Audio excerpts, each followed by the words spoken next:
Welcome to the online class, students. Today we are going to discuss about the topic of microprocessor based data acquisition system.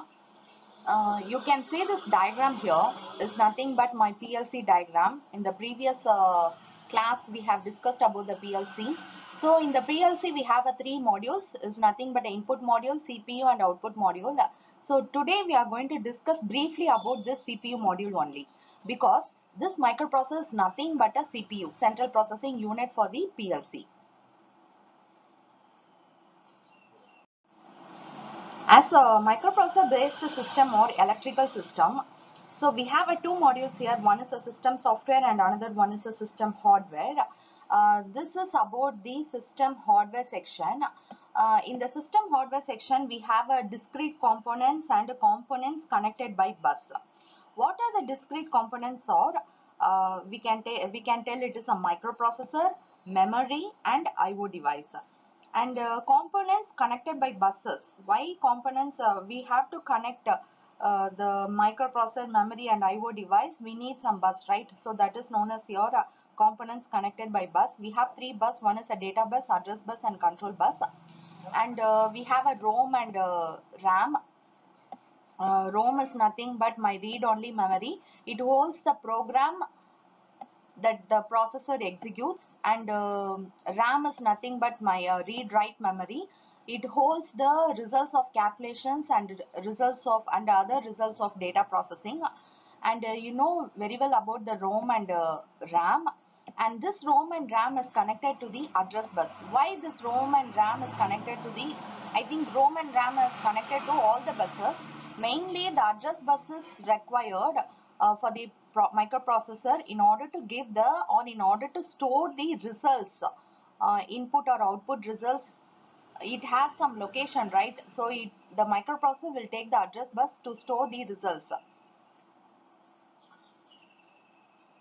And next is a data bus, and address bus is a unidirectional bus. And next is a data bus. Data bus is your bidirectional bus.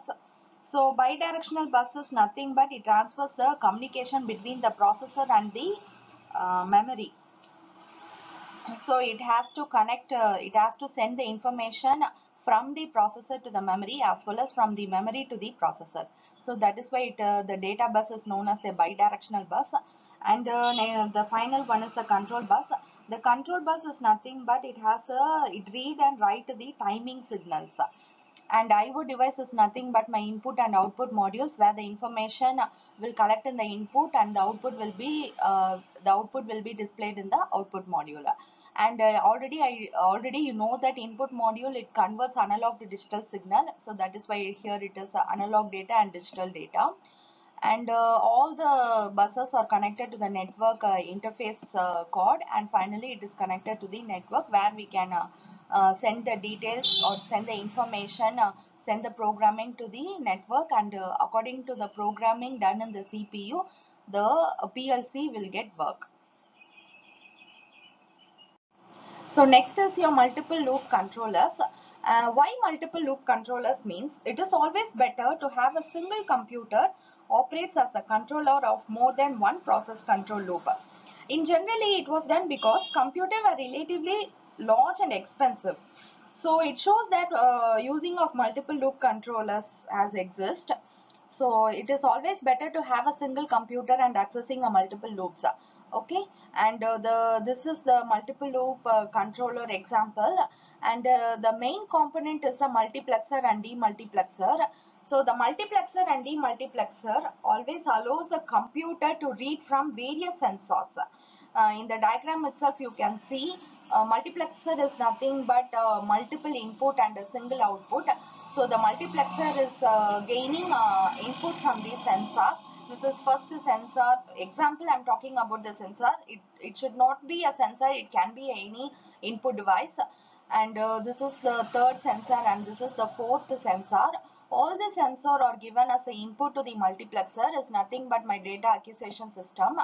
After it collects the input in the multiplexer, it is directly given to the computer through the ADC. ADC is nothing but my analog to digital converter. Why analog to digital converter means computer always understands the digital language, and it is given to the computer, and in the computer we have a network interface.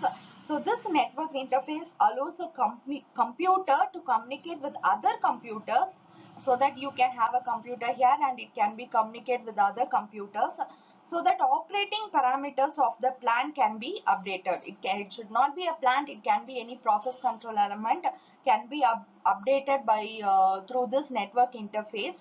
And finally, after the computer, it is given to the demultiplexer. So the demultiplexer allows direct output to the correct control elements, and again it is converting a digital to analog converter.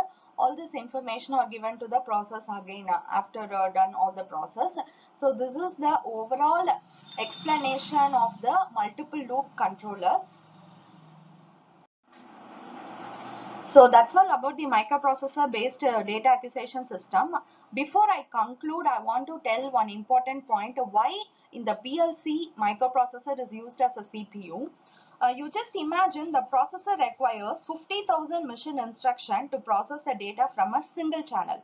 So this can be possible in microprocessor based system, and at the same time the total time required to complete the whole process is very less.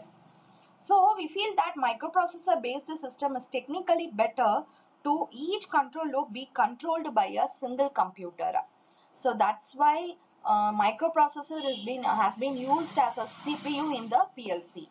Okay, so that's all about the explanation of microprocessor based data acquisition system. Thank you, students.